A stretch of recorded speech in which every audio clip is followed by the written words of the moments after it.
que j'aime du longboard aussi, c'est la multiplicité. Tu peux faire tout. Puis moi, c'est ma principale force, je pense, c'est de pouvoir toucher à toutes les disciplines, puis d'être un peu pas pire dans tous ceux-là.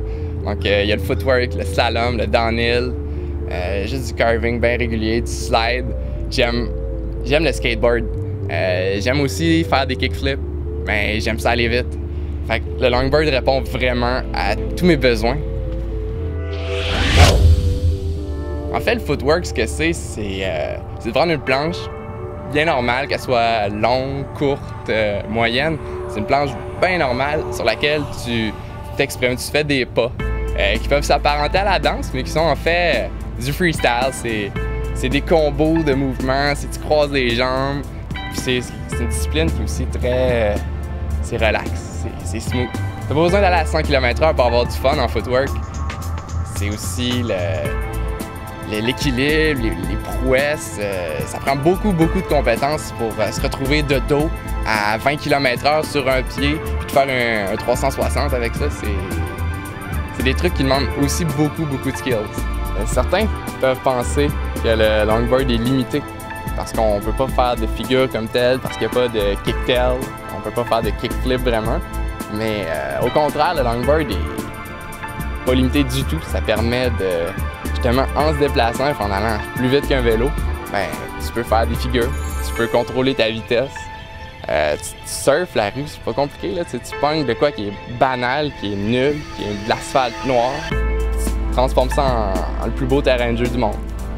L'aspect qui me fait vraiment triper dans le longboard, c'est aussi le côté social, c'est d'être des tripeurs, des gars qui pensent qu'ils sont tous un peu tout seuls à triper sur ça. On se retrouve via l'Internet, par des forums, par Facebook. On s'appelle, on va rouler ensemble, puis on se rend compte qu'on est beaucoup à faire du longboard. Le longboard, c'est le meilleur moyen de transport qui existe. Je veux dire, ça va plus vite qu'un vélo, ça va mieux que des rollerblades, ça roule mieux qu'un skateboard conventionnel. Tu peux le prendre dans tes mains, c'est cool, c'est le fun, c'est comme surfer. C'est un sport qui est en développement, qui est en ébullition. Fait que tout ce qu'on crée tous les jours peut être nouveau, peut être une limite. Tu envoies ça sur Internet, tu compares avec les autres, tu fais « Hey, c'est une variation de ce que je fais ». Ça te permet de dépasser, de tester ta créativité. C'est ce qui me rend heureux au quotidien, c'est ce que je fais.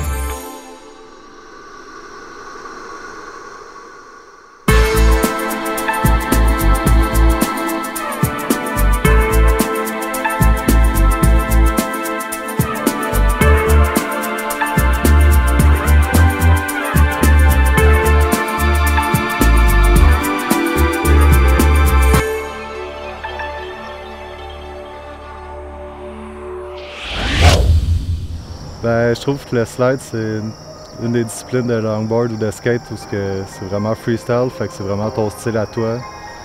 Il n'y a pas vraiment de contraintes, tu peux décider de faire ce que tu veux, il n'y a pas de juge, il n'y a pas de règlement, tu n'as pas besoin de grand chose à part une pente. Je vous mentirais pas, là, le documentaire Dogtown in Z-Boy, ça m'a donné le goût de faire déraper mes roues pas mal.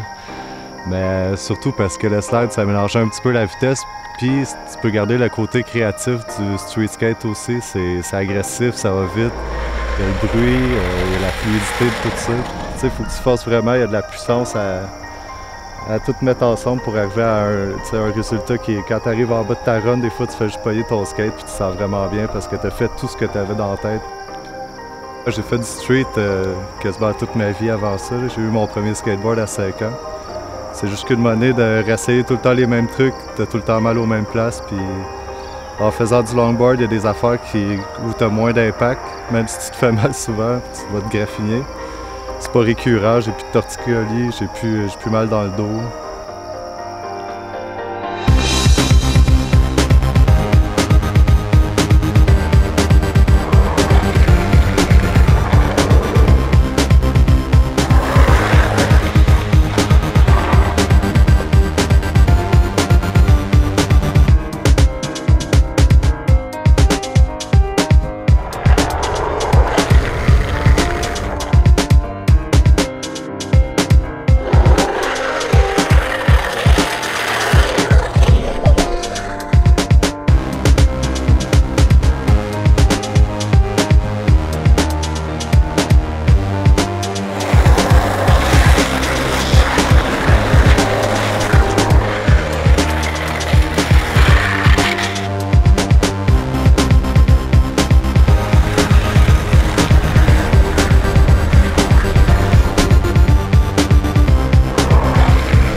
Pour freiner en skate, ça dépend de l'espace que tu as et de la vitesse que tu vas, mais c'est sûr que la façon la plus généralisée, la plus efficace, la plus sécuritaire, c'est de mettre ton pied en arrière par terre à côté de ta planche puis de graduellement appuyer pour freiner tranquillement.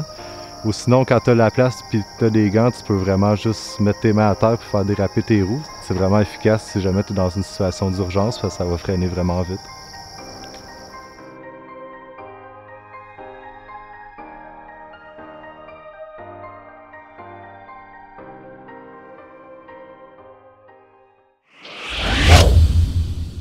La différence entre les roues dures et les roues molles sur un longboard, ben, c'est beaucoup plus facile de faire déraper une roue dure parce que l'urethane est consistante. Tant qu'une roue molle, quand tu le fais déraper, ça shred l'uréthane. C'est beaucoup plus dur à faire déraper, mais avec le temps, tu es capable de le contrôler, là.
On dirait que quand je suis sur la planche, je pense à rien d'autre.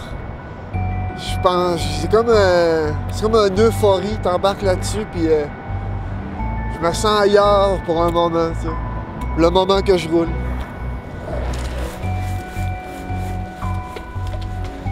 Ben, le slalom, c'est de passer le plus vite possible dans un parcours qui est déjà tracé. C'est la première forme de compétition de skateboard qui a commencé dans les années 60 finalement. Puis il y en a encore beaucoup. Il y a le championnat du monde à chaque année.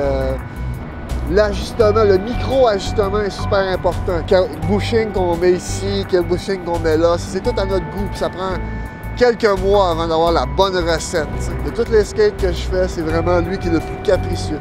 Tu tournes d'un quart de tour, puis tout peut changer dans le parcours.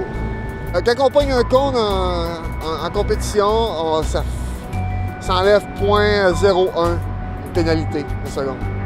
Puis c'est au millième de seconde que c'est calculé. Puis on a déjà vu au millième de seconde des personnes arriver en même temps. Ça arrive presque à chaque année, au moins une fois. Moi, c'est ma 25e été que je skate en général. Il n'y a vraiment pas d'âge pour skater, si on se le fait prouver à chaque année. J'ai encore rencontré un monsieur, il y a 2 semaines, dans une compétition aux États-Unis. Un gars de Minneapolis, le gars a 60 ans, puis il était à la compétition avec nous, puis il compétitionnait. Les temps sont en train de changer face à ça, face à l'illégalité du skateboard. Dans des villes comme Vancouver et Toronto, à partir de cet été, les skateboards sont vus comme des bicyclettes. Donc, s'ils font leur arrêt, s'ils arrêtent aux lumières rouges, tant qu'ils ne font pas d'infraction de la route, ils ne se font pas arrêter. J'ai hâte qu'on arrive à ce niveau-là au Québec. J'ai hâte que ça soit rendu à Montréal, cette loi-là. J'ai hâte qu'on voit les choses de la même façon.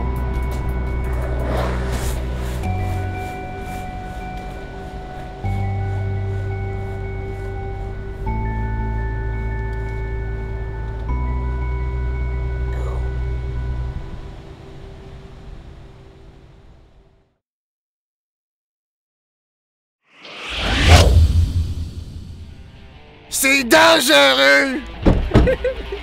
Il descend dans la ligne droite, dans une rue ouverte. Ça n'a pas de bon sens.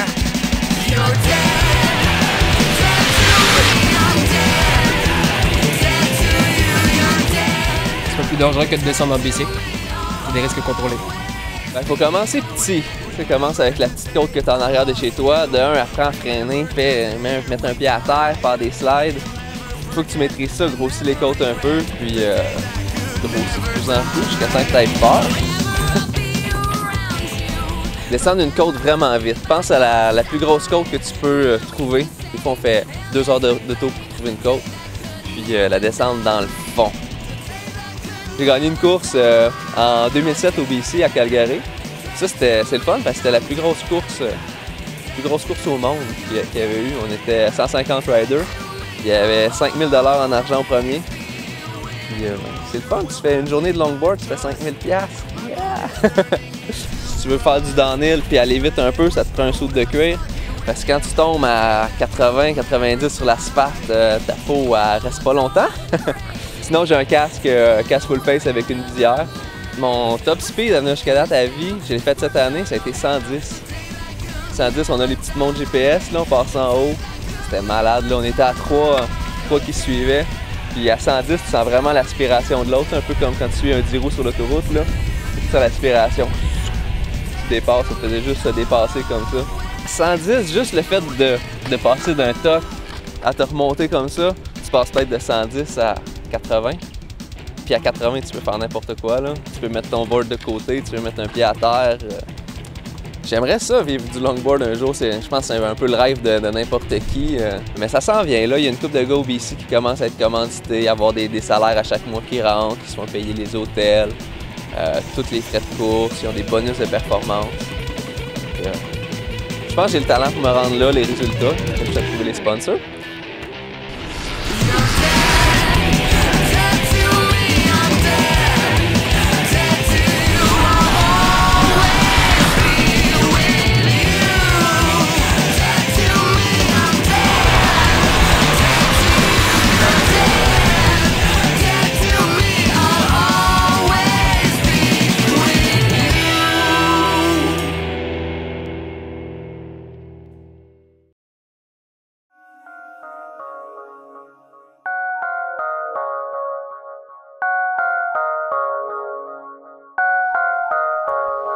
My feet are touching the sky.